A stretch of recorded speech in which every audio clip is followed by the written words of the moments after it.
please trust me when I tell you that everybody who comes to these shows is either saying this is the best concert they've ever been to, or they're saying, I'm not going to say that because this is not a concert. This is a spiritual experience. I love teaching more than I love rapping because I was a teacher before I was a rapper. Right. And then I realized that rapping is teaching. That's so much about what our society is pushing us towards now, is put your face out there and just get the instant gratification of people saying, oh, that's you that did that. All right, we finna praise you. I'm gonna say turnouts, turn-ups, and testimonials, the 3 T's, right? I've been measuring success based on that. This is James Rousseau, a.k.a. Trig, and let me welcome you to the Core Solutions Show. Hey, family, what's up, y'all? Welcome to another episode of the Core Solution, right here on Holy Culture Radio, of course. Man, I have such a special show today.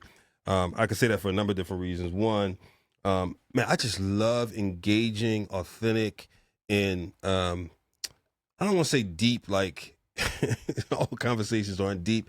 I would just say when you have an opportunity to speak with someone that you admire for a number of different reasons, not just because of what they're doing in their celebrity, but because of the actual work they're doing, it's a treat, right? Because you prepare yourself for a conversation where you know you're going to get a lot out of it personally, and that us as a collective get something out of it. When you have someone who's active in a community, who is pouring themselves out, who from time to time, I don't even want to say from time to time, is consistently putting their head up on the chopping block for the sake of the culture, who is willing to put their career out there, who's willing to put their economic streams at risk continually, consistently, whether the limelight is on them or not. When you have those moments are special moments. And I'm just going to say that for my bro. He is a New Orleans rapper, activist, former math teacher. His mama calls him David Augustine Jr. But we know him as Dee-1. Welcome to Holy Culture Radio, brother. Thank you so much, brother. It means a lot to be here. Man, I'm so glad to have you. I've been looking forward to this conversation for a minute, bro, because I've been just following for a long time. Yeah. You know what I mean? I've been a fan of Christian hip-hop since right before the Cross Movement's first album. So think about when that was. When was that? House of Representatives was probably, let me think about that. House of Representatives, I want to say, I'm going to try and see, but I'm going to Google it. I want to say that's a 2000-ish, 99. But let me see. House of Reps, House of Representatives, Cross Movement. Excuse me, that's 99. Actually, it was before that. Their first album was that had Blood Spiller on it, Heaven's Mentality. Did you ever hear the album? I never heard. You never heard? All right. When we eat our cheesesteaks, I might have to put something of that in the background, man. Heaven's Mentality. And I'll tell you why, because at that time, I was in that phase of I was saved, but I was dancing on that line. Right? And 1997 was their first album. And one of those members walked into my studio, vis-a-vis my brother-in-law, and listened to some of the stuff I was doing. And as he walked out, he said, yo, you doing some dope stuff. It's a shame it's not for the Lord. Whoa. Shook me up. Wow. Conviction. Here we are. Wow, man. Shout out to that brother for that statement. Right? One statement shook me up. And when he said it, I said, I'm sorry, what'd you say, man? He was walking up the steps. He said, I turned. He said, you do some great stuff. It's just a shame it's not for the Lord. Walked out, bro. Just like Walked out. Bruh. Next day, I said to my brother-in-law, yo, talk to your boy. Yeah. I was still a little rough around the edges then. So this was your brother-in-law's homie? His story. It was his homie. Okay. Unbeknownst to me, he also knew my wife because they all grew up in the same church. All right. I'm not going to that church, but he doesn't really go there. So when I tell them who it is, they're like, oh, him? Okay. Yeah. So, and what I loved about it is once I said I'm no longer doing secular music, they all came back and sat down with me and said, tell us why. Wow. I remember Deuce, the ambassador, said, confess before men, bro. Right. It's on your heart. Right. And that started a great relationship because it was so much more than the music. It was about, they just let me hang out. And see them live life. And at a time when you're mad impressionable and mad skeptical about, can I really do this? Right. To see someone doing it in process before their music comes out, just hanging out doing, I remember the NBA, it was the NBA championship that year, Sixers and somebody, maybe Sixers and the Lakers. Yeah. Just let me be there. Cruz Cadero, Fnatic, Juan was still alive then, Ambassador, right? Just soaking it in. And then to watch the truth come into the fold, right? Because he was here then.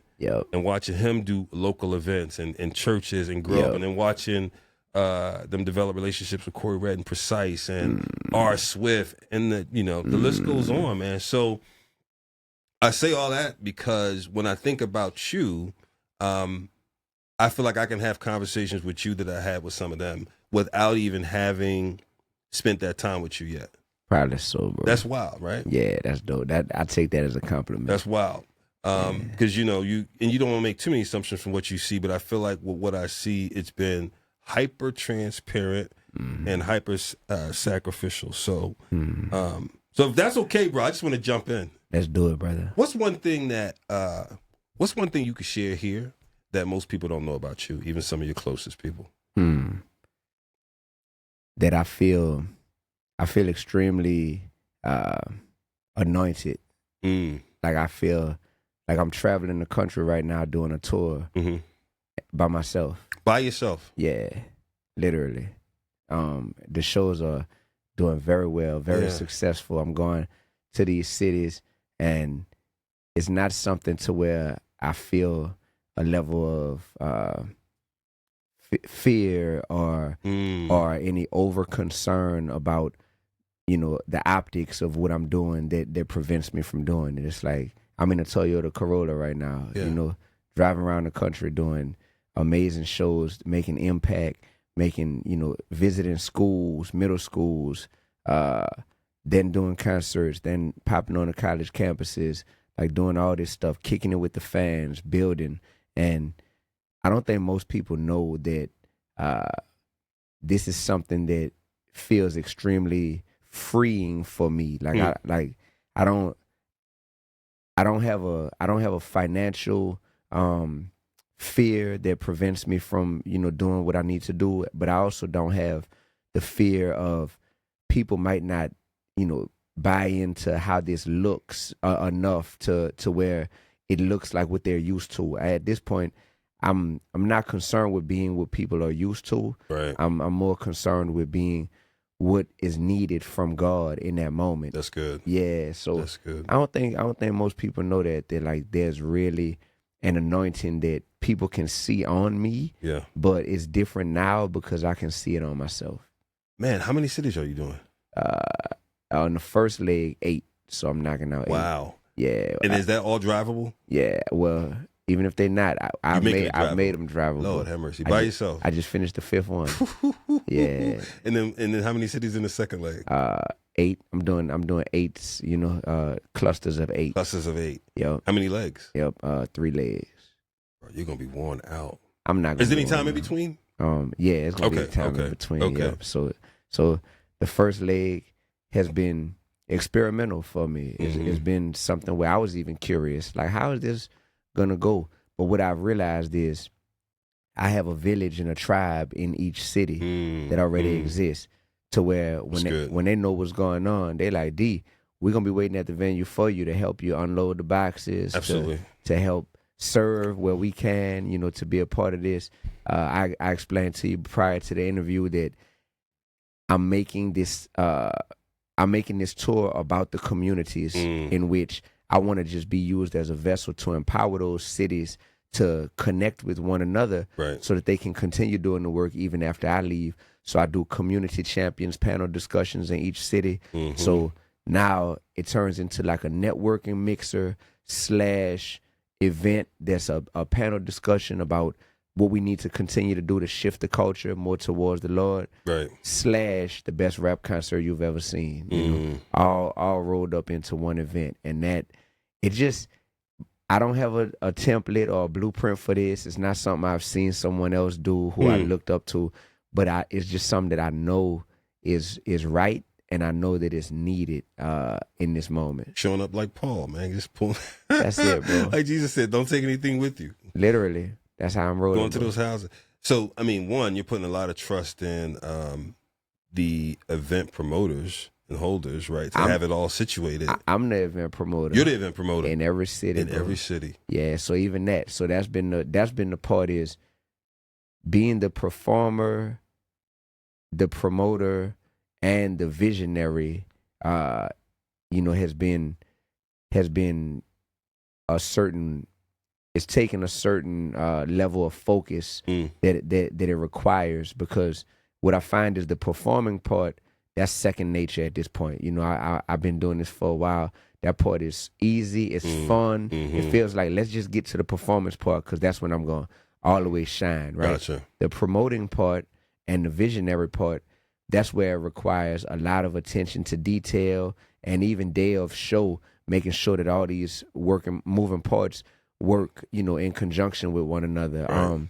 The promoting part specifically is something where I see that my social media following is good, but it's also not something to just solely rely upon my social media following to get people out there, right? Sure. So that's where I realized that by the grace of God, I have roots, in each of these cities that I'm visiting on tour, because I've planted so many seeds over the years. I've been to 5 churches in this city, in Houston, over the years, and I've been to 4 high schools, and I've done collaborations with artists in Houston and all that. So now touring is about tapping into all of those, all of those networks, and letting them know and igniting that base that exists in each city. So it's been a challenge, but I'm 5 for 5 so far, the first 5 shows. That's great. Yeah, man. That's great. Turnout's been great.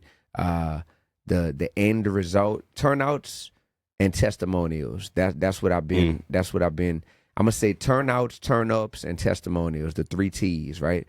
I've been measuring success based on that. Like, what are the turnouts like? What is the turn up like? So what's the actual experience of people? Are they like, whoa, right? Like my heart rate and my mindset just elevated tonight, because we got hype. I was poured into, positively. Right. The turnout, the turn up, and then the testimonial at the end. Do they have anything that they can take away from tonight that's going to stick with them? That makes them a better version of them when they wake up in the morning. You know. Yeah. So turnouts, turn ups, and testimonials been good so far. That's great. I don't think anyone would have expected you to say that you're touring solo, that you're the promoter, that you're, singularly filling the seats. I don't think there's no surprise about what you do once you get there. I don't think there's no surprise. No one should be shocked at that. Is there, not to go too far into this, but I think it could be instructive, is there a team behind you at home also helping to coordinate? I have an assistant who is at home, and that's one person who is running point on anything that may be coming through, as far as emails, as far as people inquiring. A lot of people want to be on the panels. Got it. In each city. So there's a lot of incoming emails from people who are like, hey, could I speak on the panel in New York? Right. Hey, I live in Dallas. Could I speak on the panel? So I have one person helping to coordinate that stuff, and she and I are in touch. The promoter side of things, man, it's interesting, and I opted to be my own promoter because what I've heard and what I've seen in the current climate of music is that promoters might hold that title but not actually play that role, and most times artists are telling me, like, yeah, we have a promoter for this show, but I'm still coming out of my own pocket to run ads on Facebook, or I'm still having to do so much on my own that it felt as if I didn't have a promoter. Got it. So when I hear that a lot, and I was also on tour in November and December of 2024 with my guy Brother Ali, right? He's out of Minneapolis, Minnesota. So I was the support act for that tour. We did the West Coast and the Midwest markets where he's really strong at. And so being on that tour even showed me, it was like, okay, I've been on every type of tour. I've been on the tour bus tours with full staff, 12 bunks inside the tour bus. I've been on the Sprinter van tours with a little less staff, but still, with people. I've been on the tours where it's maybe one or two SUVs, and you got a few people swapping out who's gonna drive, who's gonna do this, who's gonna do that. And then I was like, what would it look like logistically to just do a tour where it's literally just me, but in each city that I go to, I have the people that I need for that specific night. You know what I mean? And I think about Jesus, and I just think about Jesus, the way that he moved. It's like anywhere he went, the love he showed to people and the spirit that he exuded made it to where people were like, oh, you could crash here if need be. Oh, we'll help you out with this if need be. Let us serve you, and people are serving him while he's also going in these places to serve them. Absolutely. So that's been the mentality that I've been having, and I've been documenting the whole process. So I'll be putting a documentary out about this as well. Given the things that have happened that have increased your celebrity, in multiple ways, how has that impacted you in terms of touring and when you show up? Yeah, more people recognize me and they look at me as like I was doing an interview yesterday in New York, and right when I was walking out, Hit Boy, the producer, was walking in. And, I'm always humble, man. I don't take for granted that anybody knows me, so I introduce myself. He was like, oh, no, I know exactly who you are, brother. He said, you be letting them niggas have it. Yeah, he was like, yeah. He said, keep going with that, bro. Keep going. Yeah, and so I can see that the awareness is really up, not just of who I am, but what I represent. That's it right And there. that's the part that means a lot. I'm on the block in Harlem last night, 11 p.m., 127th and Malcolm X Boulevard, eating at this super dope restaurant that my guy Saigon brought me to, and brothers is pulling up. I got the videos in my phone. They pulling up on the block, and it's kind of like a crowd starting to form. Like just around us. And man, I just felt really at peace though, because I'm just like, oh, I get it.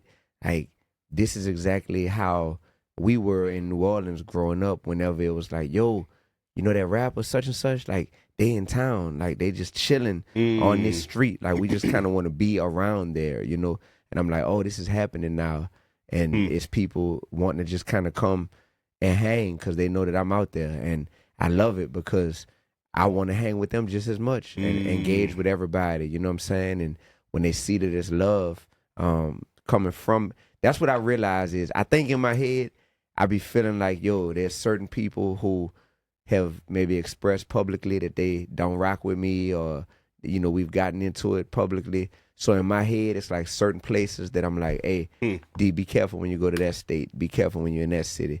But what I see when I'm actually in these places, man, I think the love that I put out is overwhelmingly, like exceedingly and abundantly just stomping out any negative energy that tries to come my way, I think if I were to like recap some of this, I think there was a lot of intentionality in your approach. I remember when the first thing I remember seeing, and there may have been things before this. Well, first of all, let me give you your flowers. One, you've been on message for a long time.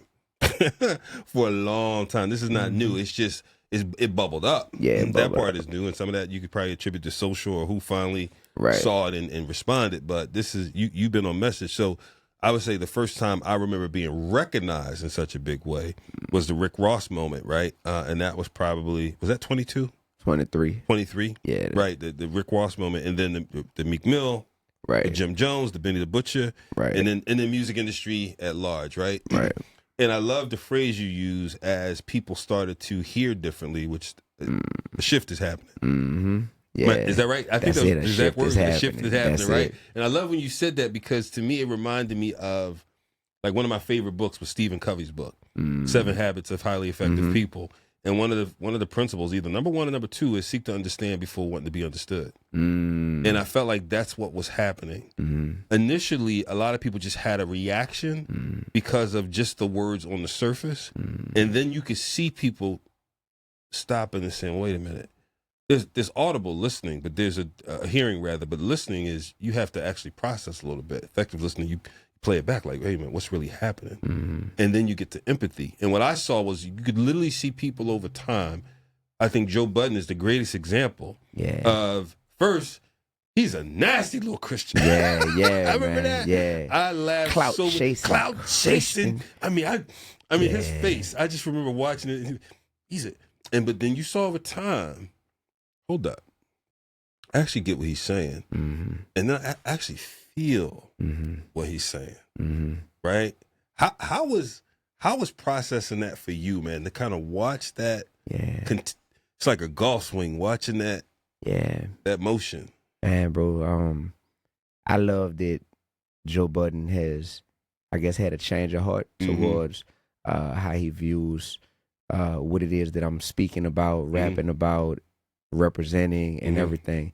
I love that change of heart that I sense from him, because it just reminds me that I'm not gonna always, have 100% approval rating with people in the beginning. Correct. But the consistency and the potency with which I walk my walk and allow God to work through me is ultimately going to allow people over time to say, you know what, we all have some growing to do, and maybe I can self-reflect and realize that I had this brother misunderstood at first, you know, or I wasn't in a position in my walk to appreciate what it is that he is saying and what he's rapping about and what he's doing.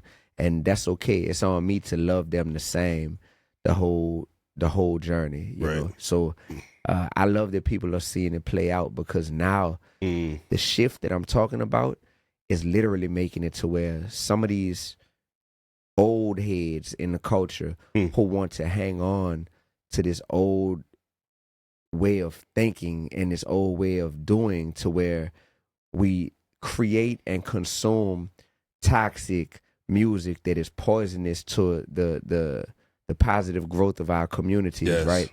Now, pretty soon, they are about to be seen as the obvious minority, because when I say a shift is happening, it's happening to where, like, people are going to get tired of consuming music that's glorifying our own murder and our own genocide and destruction, you know? No doubt. So that's, and I get it. A lot of people in the music industry have an attachment to that music because it's been poured upon them for the last 25 years of their life. So if they're like, yo, I'm 35, I've been listening to this since I was 10, you mean to tell me something I've been in a relationship with for the last 25 years? You trying to come along now and go hard and tell me that this is not good? Like what? Me and this music got a 25-year history. Absolutely. You know, so I understand where some of the pushback comes from in terms of fans. Then in terms of the artists, what I've heard expressed, you know, from people is, this is how we eat, and all we care about is the fact that we figured out how to milk this game for money, you know. Forget the impact that we're having at large on the community. Right. We making money off of this. So shut up and mind your business. You heard me? And that's the part that I'm like, I don't care about your plate that much, because I also recognize that while you worried about your plate, the culture has positioned you in the kitchen as a chef, right, to where you are also serving plates to a lot of other people through what you represent and what you put out in terms of your music and your content. Yeah. And I care about what you putting on everybody else's plates, you know? So you talking about one plate, right, but your plate ain't more important than everybody else's plates. We were all created equal. Bro, that's so well said. And the part that could get missed in there or misconstrued is wanting everyone to win in the right way. That's been a part of your message. Yeah. Wanting everyone to win in the right way. And what it reminds me of is like, so I was sharing this earlier. My wife and I just came back from vacation. And we got to talk about your family too, man, to the extent you're comfortable. We were on a 9-day cruise. And when you're on a cruise, you have certain things you could do. But I like to just kind of stow away for at least the first couple of days, read some books or whatnot. And I'm looking out at the ocean, and there's something that always happens to me when all I can see is water. Left to right, endlessly, calm, still.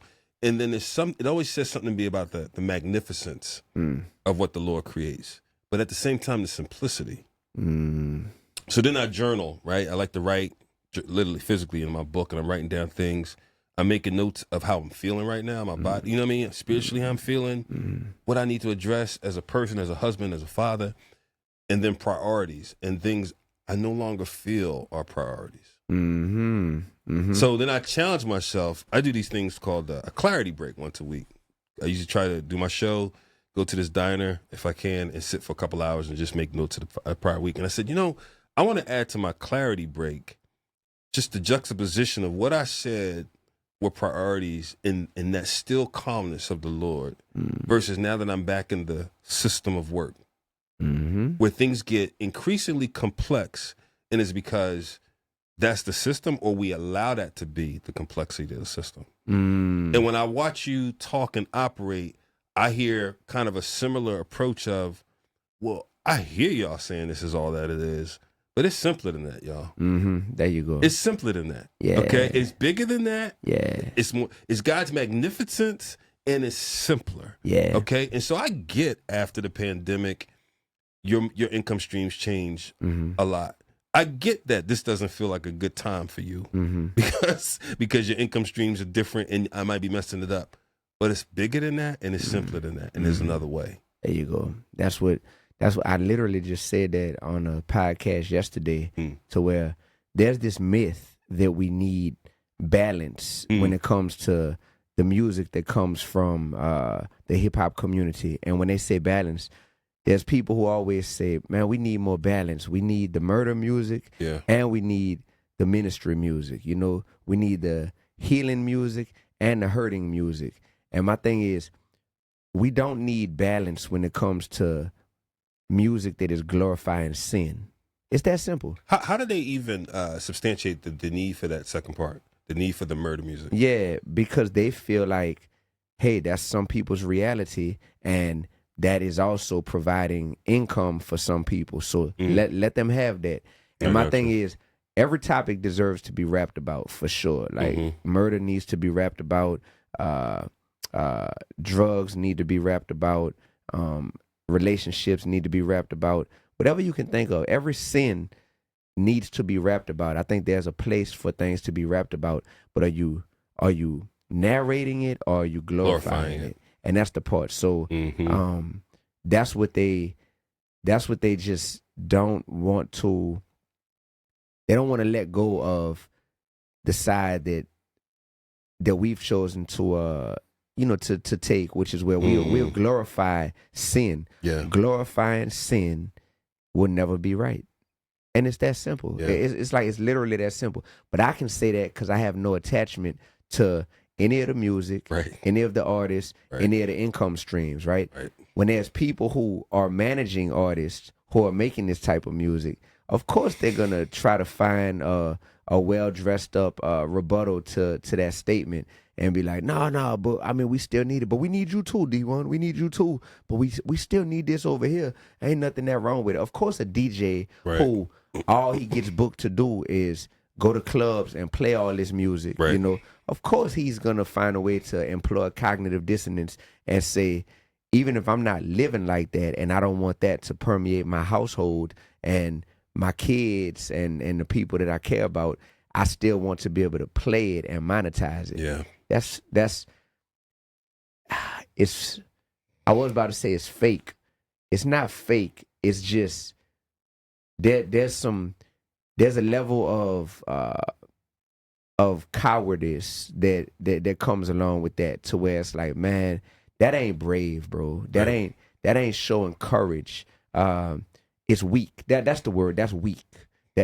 That's what it is, Trig. It's weak because if they're like, what you mean that's weak? This is how I eat. Right.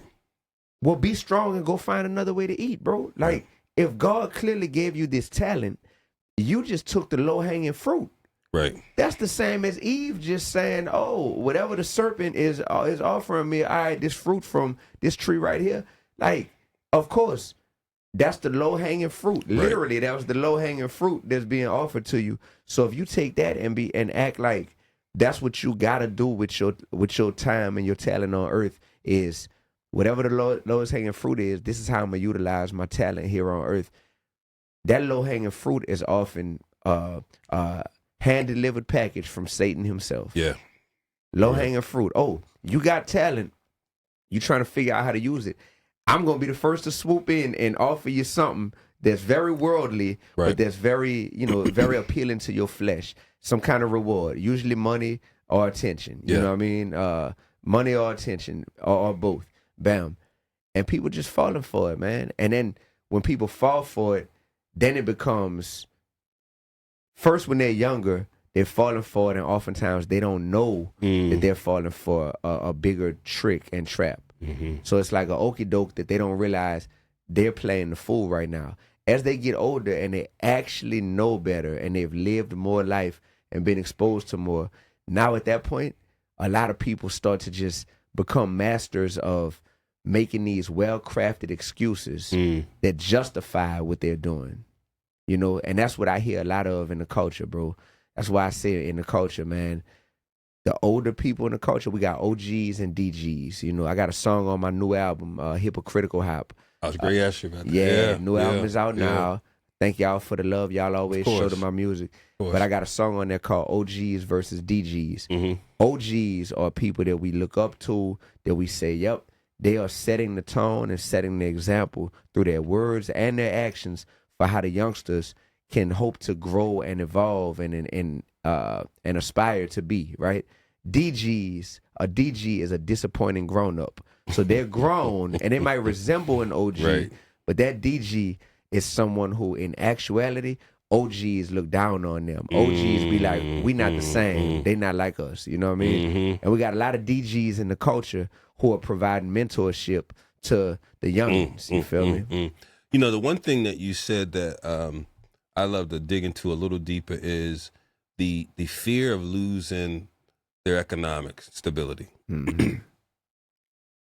I'm sure you had to move through the same thing, given all of this, and saying, look, when it happened in 2023, hey, this is how I'm living right now. I'm not sure. When did you leave Harvard? Work at Harvard? I still ain't leave. I'm still, you still there. Okay. Yeah, I'm at Harvard. I'm a fellow at Harvard. Yep, and then I'm a professor at Tufts University. Got it. They both in Boston, so I go back and forth. Okay. So, and by the way, I was on the phone with one of your students today, unknowingly, at Tufts. Do you recognize this brother? Let me see. That's one of my students? Yeah. Let me see. Hold up. It may be a picture you're not used to seeing. Hold on. Let me get it. Who is this? Hold on. I knew you were going to ask that. 1 second. That man pulled up. Ruben Steven. Ruben Steven, yep. That must be somebody I ran across. That ain't, I don't, is Ruben one of my students? He can't, he ain't one of my students. You sure? I promise you, Ruben Steven. Yeah. When I was talking to him this morning. What did he say? I said, I forget, we were, I was introducing the Holy Coach and everything we do. And I said, yeah. And I said, fan of Dee-1. He said, oh my God. He is my professor, man. This dude has touched my life. For real? Yeah. Man, yeah. I know all my students well. Okay. You know what though? Sure, he's my student. Yep, there we go. Hey. He said sure. It's a lot of people nowadays. I'm starting to go through that season of life where it's a lot of people hitting me up saying, "Bro, you were my middle school teacher. When I was in 6th grade, when I was in 8th grade, you were my teacher." And it's people, I took your. I've done so much that sometimes now I'm forgetting, people who I might have run across and worked with in this capacity or in that capacity. So he might have come to some seminars I did either at Harvard or at Tufts. But I'm just thinking about the last 2 semesters at Tufts, and I know my students like the back of my hand. And I'm like, he wasn't in my class at Tufts, but the last 2 semesters. He wishes he was. There you go. But shout out to Ruben. So to the question though of people watching you challenge it and say, let's not use that as an excuse.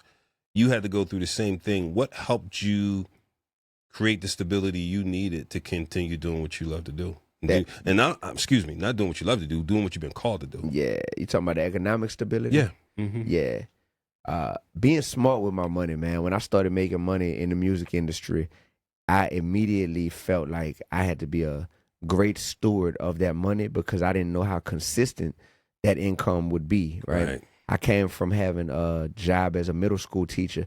I knew exactly how much I was making every 2 weeks, right?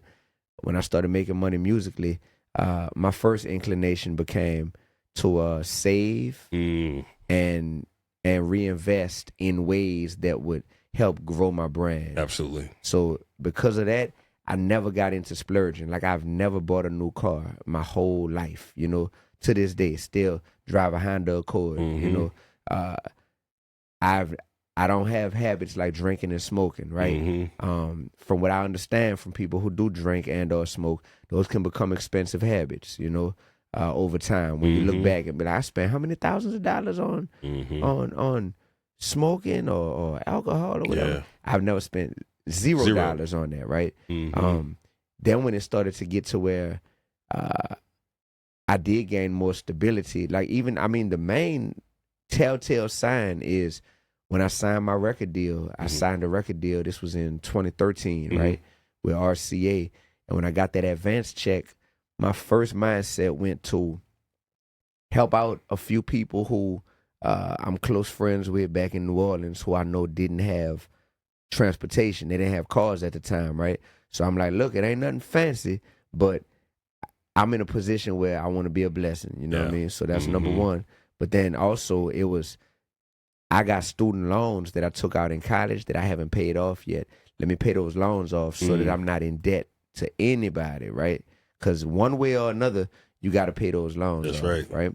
So that became the telltale sign to me that I'm not on the path to be a splurger or a stunner, you know what I mean? I'm on the path to be a saver and an investor and a sower, you know? So that's good. Yeah, bro. So I've made wise investments.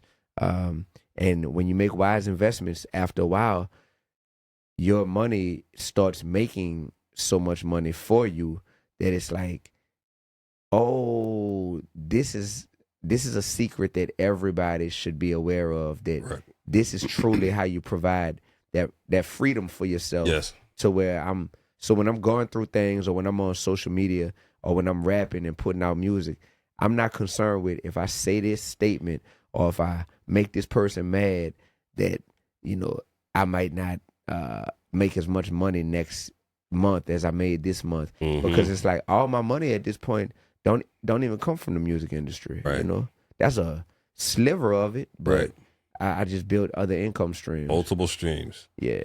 How do you enjoy teaching? How's that fit into everything you're doing right now? How does it feel for you? Yeah, I love teaching more than I love rapping. Yeah, because I was a teacher before I was a rapper. Right. And then I realized that rapping is teaching. You know, you just have a different classroom. Oftentimes it's bigger. You have full control over your curriculum, which is your subject matter, right, that you choose to rap about. And just like we have to develop lesson plans as teachers, we have to develop hooks and verses packaged with a foundation of a beat in a way that allows us to present our information, aka our lesson. So I realized that they're the same thing. That's good. Yeah. And you're still at both Harvard and Tufts? Yeah. Okay. How does that work? How often are you there? Yeah, so I fly. I was living in Boston for the past few years. Okay. Living on campus at Harvard, doing that. But as of this past year, I'm living back down south, and I fly up once a week. Okay. Yep, fly up once a week, teach my course, handle my business on whichever campus I got to do stuff at, and then fly back down. Okay. How about Tufts? Yeah, so same thing. I got it. The schools are like 5 or 10 minutes apart from each other. Okay. They right That's there. Good. They're right there. Yeah, okay. It's literally right there. Okay. So it's easy. So I fly up. I typically been in Boston like 2 days per week. I'll fly up, and then I spend like a couple days out the week in Boston, then fly back down south.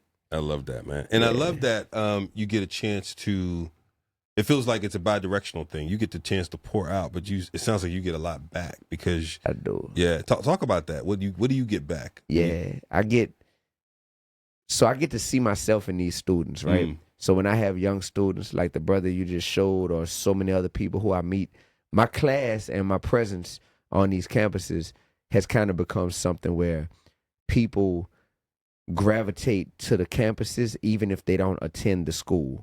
And some of it is like, oh, I just want to meet D1. Right. You know, I just want to kick it with him. Like, where's his office at? Or is he throwing any other events to where if you're not in his class, you can still go to the events? So I started hosting open mic nights in Boston, right? And I'll be able to host these open mic nights as a way to invite the rest of the Boston community, the rappers, the spoken word poets, to come and ultimately me be able to pour into them. So it's bi-directional, like you said, because although one direction is me clearly, you know, pouring into my students and everything, they don't realize that when I see myself in them, it motivates me so much. Number one, it allows me to see how far I've come. Yeah. Number two, it allows me to see that at the core, I'm still that same person. You know, I'm still that same person who started out. My first ever performance was at an open mic night on my college campus, right? So I know that I'm in a space now where the pendulum has swung to the other side, to where I have all this experience that I need to pour out into those who want to listen. And I just love that I have a young, super intelligent, creative, captive audience of people who want to listen to my stories, my music, and my wisdom, so that they could be a better version of themselves. That's beautiful, man. Yeah, man. That's beautiful. It's a blessing, brother. So I'm so grateful. Like I said, Tufts University, Harvard University, Boston has added a layer to my life that I would have never been a young dude growing up in the hood in New Orleans thinking like, yo, when you get older, there's gonna be like this Boston, you know, connection that you have that is unlike anything you've had with any other city or community in your life. So I'm grateful to Boston. That's dope. Yeah. That's dope, man. What has been one of the most surprising things that has happened throughout this journey, man, of making this kind of impact for people? One of the things you talked about, which probably not surprising, but I love it, is the idea of being able to show up and be safe. Because so many people, whether they resonate or not, at least land on a neutral ground of, we should not harm this brother, we should protect this brother. Yeah. You mean, right? It reminds me of back in the day, we used to have that for preachers. Preachers used to get that, period. For real. No matter where, man. Like, you could be anywhere as a pastor, and like, people will only put down the mess, put down the, like, that's a pastor, bro. Not today. Not today. Not today. Nah. Not today, You're right. bro. You're right. You're right. Right? And I feel like you're getting some of that kind of yesteryear treatment of, I'll hold up a second. Yeah. You may not agree with the brother. Yeah. But he's on message. Yeah, when you start to hear the protect his brother at all costs type of stuff thrown around. Yeah. How's that? How did that, like? Yeah, man. Honestly, I don't let it go to my head. I hear it, and I just stay focused on the message, because the message is more important than the messenger. Absolutely. You feel me? Absolutely. And that's just what I focus on. I focus on, do I have enough to be healthy? Do I have enough to lay my head in a safe place? Physically, am I feeling good? Am I nourishing my body? And as long as I have those basics, I'm good, man. I'm good. I don't need the 5-star treatment, because I come from the ultimate star. Yeah, you know what I mean? absolutely. And I'm here to glorify the ultimate star, who is Jesus Christ. Absolutely. So it feels good on one hand to just listen, man. Anybody in life, when you've dedicated at this point half of your life or just so much of your life to trying to be great at something, of course it feels great when people recognize that you are a master of your craft, or that you are highly effective at what it is that your mission is. You're highly effective at accomplishing that mission. That feels great, right? Right. That's also dangerous, though, because right there, if you just get comfortable with that level of love and adoration from people, you could forget the fact that, hey, the world could be celebrating you for stuff that God is totally just shaking his head at and just not pleased with.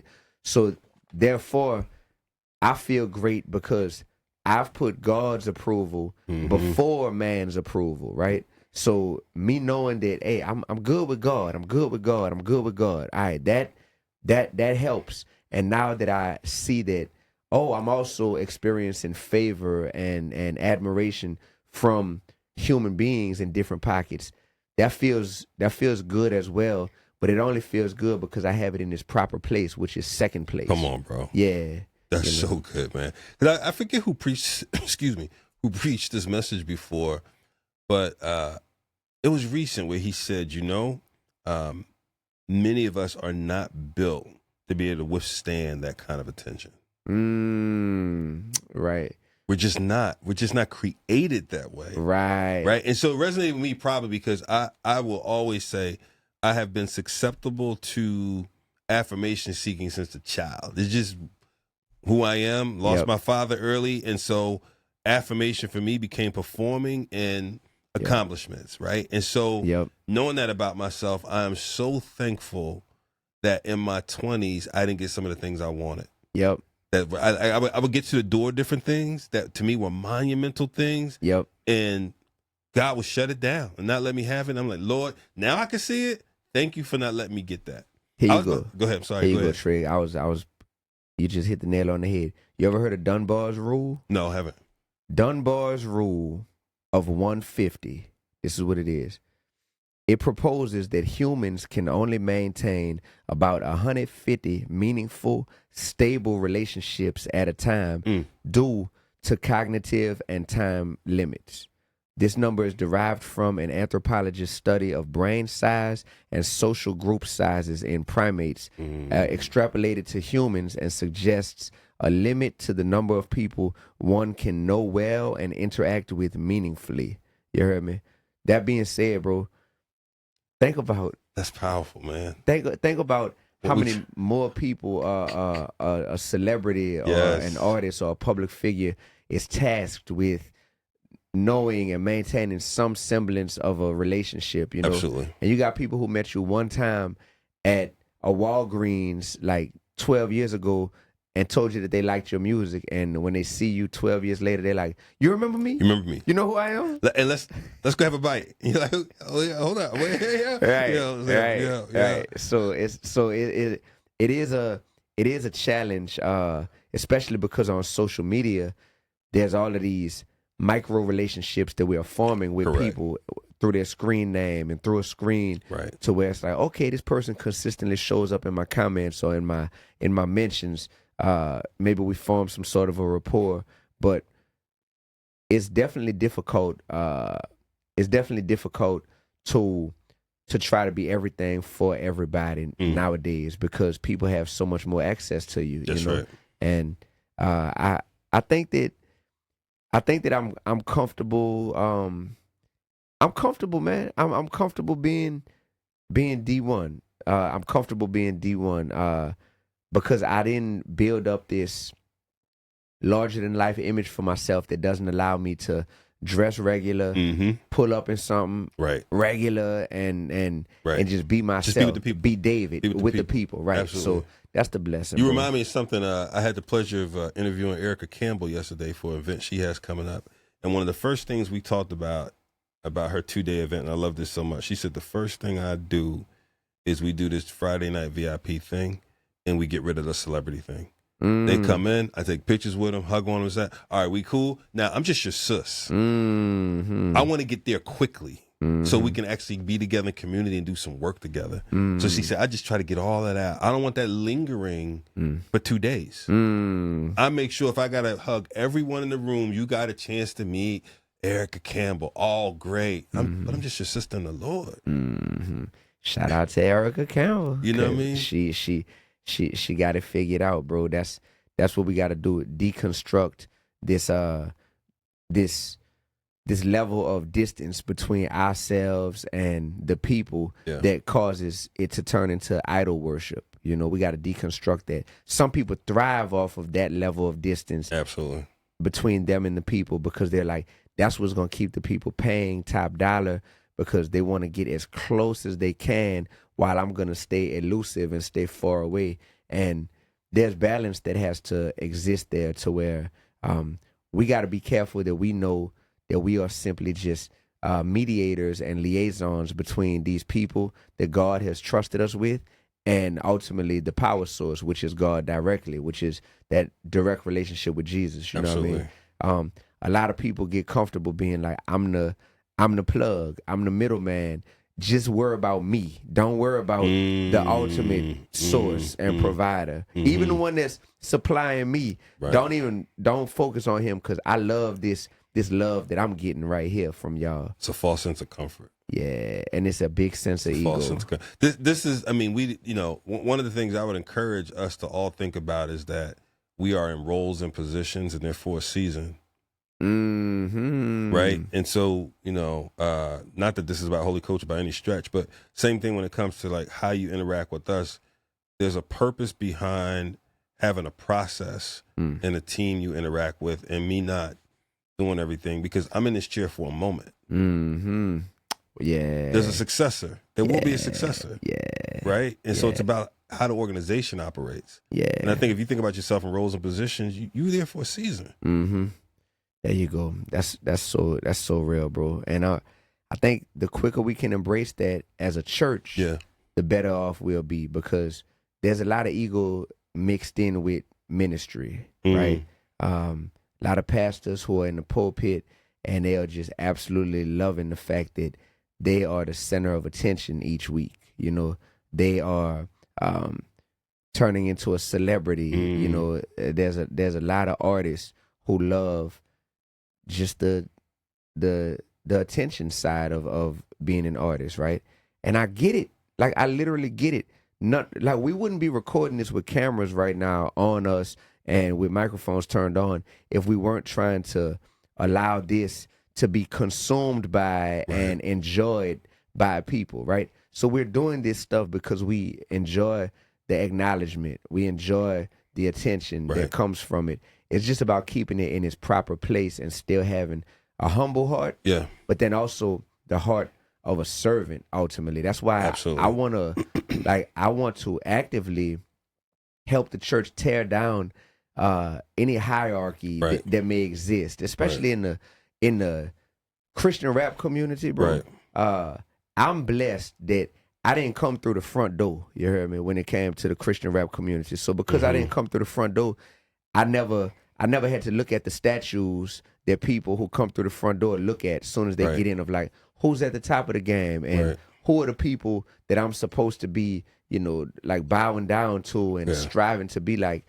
I didn't come through the front door. I came through the roof. You heard me? Like, I came through the roof, whole different angle to where everybody was like, who's Lil Daddy? You know what I'm saying? But since I came through there, I'm like, hey, me coming through the roof allowed me to keep my eyes focused on somebody that's higher than anybody in this building. Which is Jesus, you heard me? So, yeah, bro, and I just think we got to keep that mentality. I just want to add an and to what you said, though. I was going to say I want to push back a little bit, but it's an and, because I agree with you. Some of us enjoy doing this and the things that come with it in terms of being seen, being able to, be with people. So some of us don't.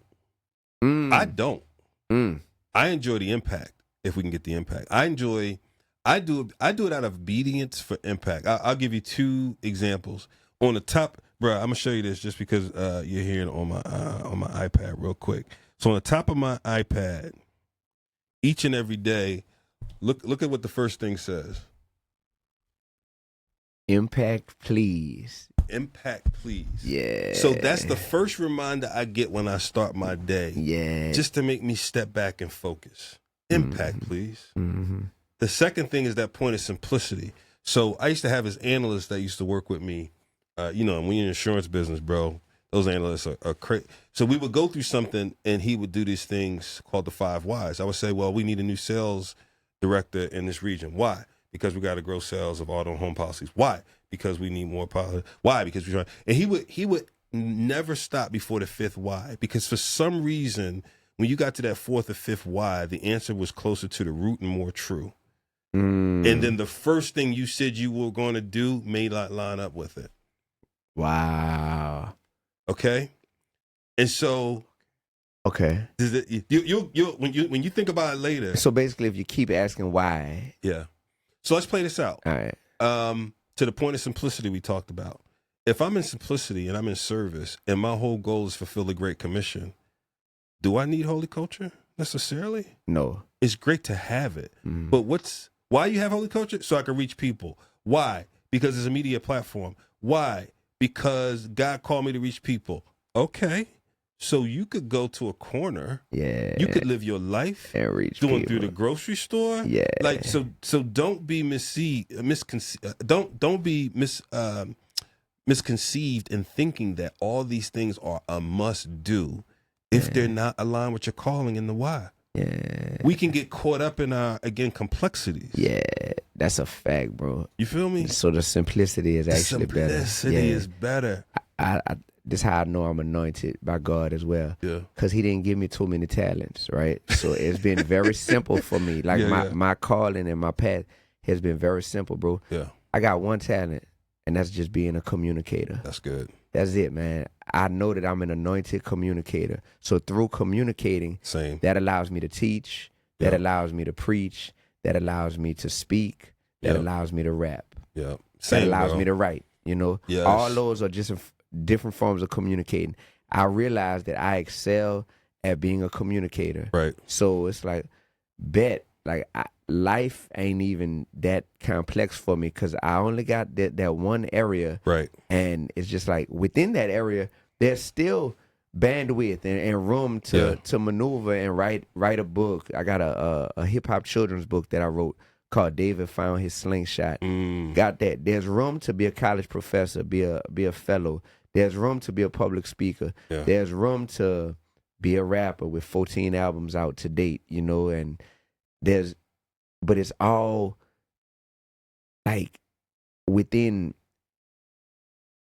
this circumference of my gifting, and that just feels great. So some people I see, they struggle and they're getting older and older, and they're trying to figure out, I got so many talents all across the board that I don't know which one to focus on, and I don't know how to utilize each one for God's glory, right? And they're kind of like all over the place. So wow, man. That's so wild because my purpose statement is exactly the same, communicator. Yeah. I went through the purpose statement process 5 years ago in a group called ELI out of Chicago. And I've always had mission statements, but like, let's work on this purpose statement. And my 2.0 was purpose by God. I'm a communicator called to help people live on purpose. And that live on purpose is a double entendre, intentional and God's purpose in your calling, right? And so same thing. Now, I can't say what you said, that I'm necessarily great at it, but I strive, right? And I want to be in service to be able to do it. And that's why doing this, to your point, public speaking, going to stuff like, good Lord, man, when I used to have to do a lot of public speaking, I go to Toastmasters and just sweat it out, bro. Yeah. Learning how to, you know, years ago, learning how to do that. So I'm with you 200%. Let me ask this question, man, as we kind of wrap up a bit. Let's take a hypothetical. We get together this wonderful team of believers that believe investing in the next generation is the right thing. They're looking at the Barna studies where they're seeing people move from the against Christianity to the neutral bucket. We seeing more people move from the neutral bucket to the faith bucket. We seeing Gen Z now lead the church going to church population. They're like, you know what? Let's get together an investment fund. We've pulled together, let me use a crazy nice number. We've pulled together $250 million. We want to ask a couple of y'all. We want your input. How should we think about using that money? What would your top 3 things be? And the purpose of the investment fund was to pour into young believers? Pour into... young people that aren't believers? Pour into young people, both. Edification and evangelism. All right. Using some forms of Christian hip-hop or adjacent things as investment. That money would absolutely need to go into experiences that would expose that population to the art form, right? Because I do believe that once you expose people to the truth, they never forget it, even if they don't embrace it immediately. That's good. Yeah, like they never forget it, bro. They never forget it. Yeah, so people need to be exposed to the truth, you know, and if hip-hop artists who are doing it for the Lord are committed to saying, yo, we just want to be in front of whoever we can be in front of, because we know that once they're exposed to this truth and exposed to this light, that they will always either have something to come back to as a frame of reference because they know that we exist, or they can immediately just say, oh man, out with the old, in with the new. I love this, and I want to fully immerse myself in it. Did you say experiences? Experiences. Okay, yeah, that would be your top thing. I think experiences. Or would that be everything? You would say put it all there. Yeah, because the experiences, like, that's the biggest disconnect that I see in the culture, is that it's just like, a good analogy is, I'm from New Orleans. So when Hurricane Katrina hit, you heard me, a lot of people had never left the city of New Orleans ever, right? So when the hurricane forced them to have to leave, some people died because they were like, I've never left. I don't even have any means to be able to get out of the city. Right. So some people died. And some people, when they left the city for the first time, their mind was blown because they were like, I have never even been exposed to another city and another way of life and another way of doing things. And it forced them to grow and spread their wings and fly and thrive in these other cities, because everything that they had been immersed with was now, was now gone, right?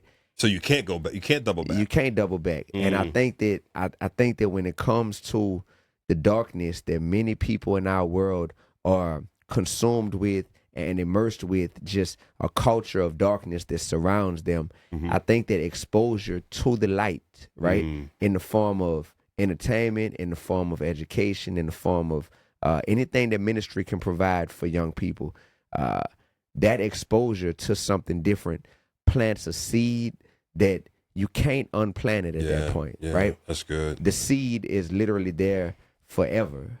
So that seed, after a while, is going to, depending on other factors that exist, to come in and water that seed is going to eventually end up growing. And I think that's what is needed, bro. I just see a lot of people who live in a perpetual state of darkness, a culture where they're immersed with one way of life, one type of entertainment, and one type of messaging that they are, constantly hearing, that pours into their way that they view themselves as a person, and it pours into what they're even aspiring to be. Like, some people are like, yo, what I'm aspiring to be is based on the highest that I've seen, right? So for me, there was a time in life where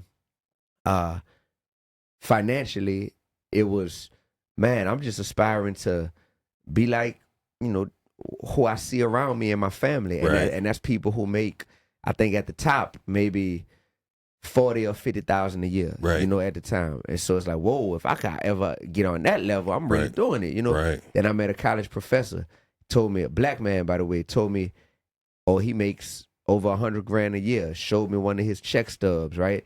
When I see that, I'm like, whoa, it's possible for a human being who I know to make 100,000 a year? Oh, that's crazy. Okay. All of a sudden, the bar just got elevated to where now I just see that that's possible. Right. I think we just need to show people that loving God and living for God on a daily basis, while still using your gifts and being your authentic self, is possible. Absolutely. And for them to know that it's possible, I do think that finances can help to curate and initiate those experiences for those people. Got it. That's all, bro. That's really good, brother. I love that. Yeah. I love that. Man, tell the people where they can find out about your tour stops, how they tap in if they want to, all those things, man. All right, y'all, here we go. Dee-1 is my name, DEE-1. For those of y'all that are hearing about me for the first time, I'm currently on the Hypocritical Hop Tour, and I spell hypocritical H-I-P, so HIPOCRITICAL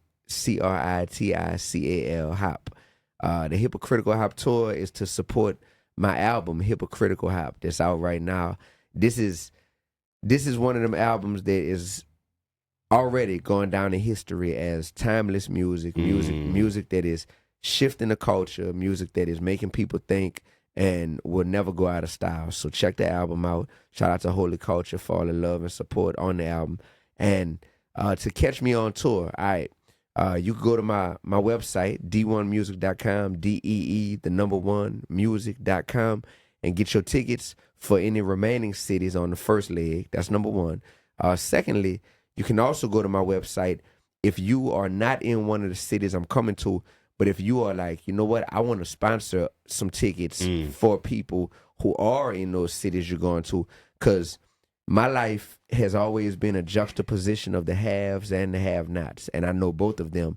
So I know some people who are extremely blessed and fortunate, and they're doing well, and they're like, oh, D, I'm pulling up, I'm coming to the show. And I know other people that's like, D, we love you, we want to come to the show, but I don't have the bread to get a ticket, you know? So the haves of the world are here to be able to help the have-nots, you know what I mean?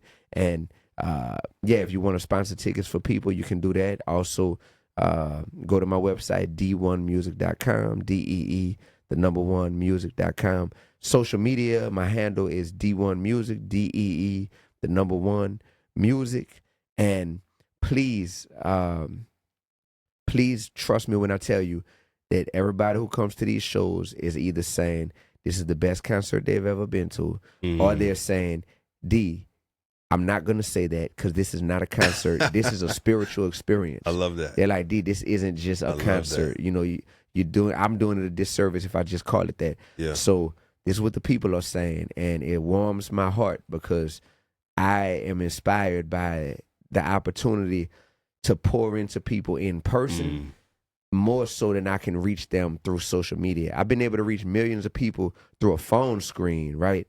So in person, it better be more potent and more impactful than I could be over the phone, you know? Yeah. And by the grace of God, we doing well. We 5 for 5 in terms of the show stops. That's and huge. We got Nashville coming up.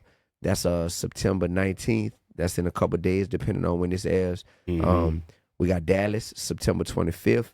We got New Orleans, September 27th. And we'll have more cities being announced. That's dope, man. Yeah. That's dope. Thank you, bro. Holy Culture family, you heard it. The brother Dee-1 is in the house. Don't miss any of these upcoming events, and we'll include those in the show notes. So you truly will not have an excuse. There you go. Yeah. Thank you for being here, bro. Yeah, brother. Thank you for coming through, brother. Man, you the type of dude that make me smile, bro. Thank you, bro. Just because, you know, my hero in life was my grandpa, man. And my grandpa was a selfless, serving man of integrity and wisdom, right? I see the selflessness in you, bro. I see the serving in you. I know that this ain't just been built to stroke your ego. This is built as a vessel and as a tool to be able to exponentially reach way more people through the gifts God gave you. But I also see the integrity and how you steward this gift, and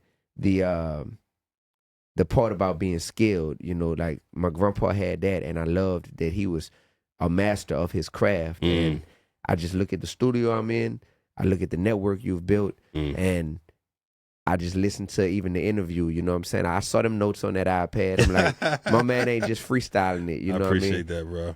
Like the skill, bro. I appreciate it, man. Thank you, brother. So thank you for this opportunity. Thank you so much for coming, brother. Much love, y'all. Much love, y'all.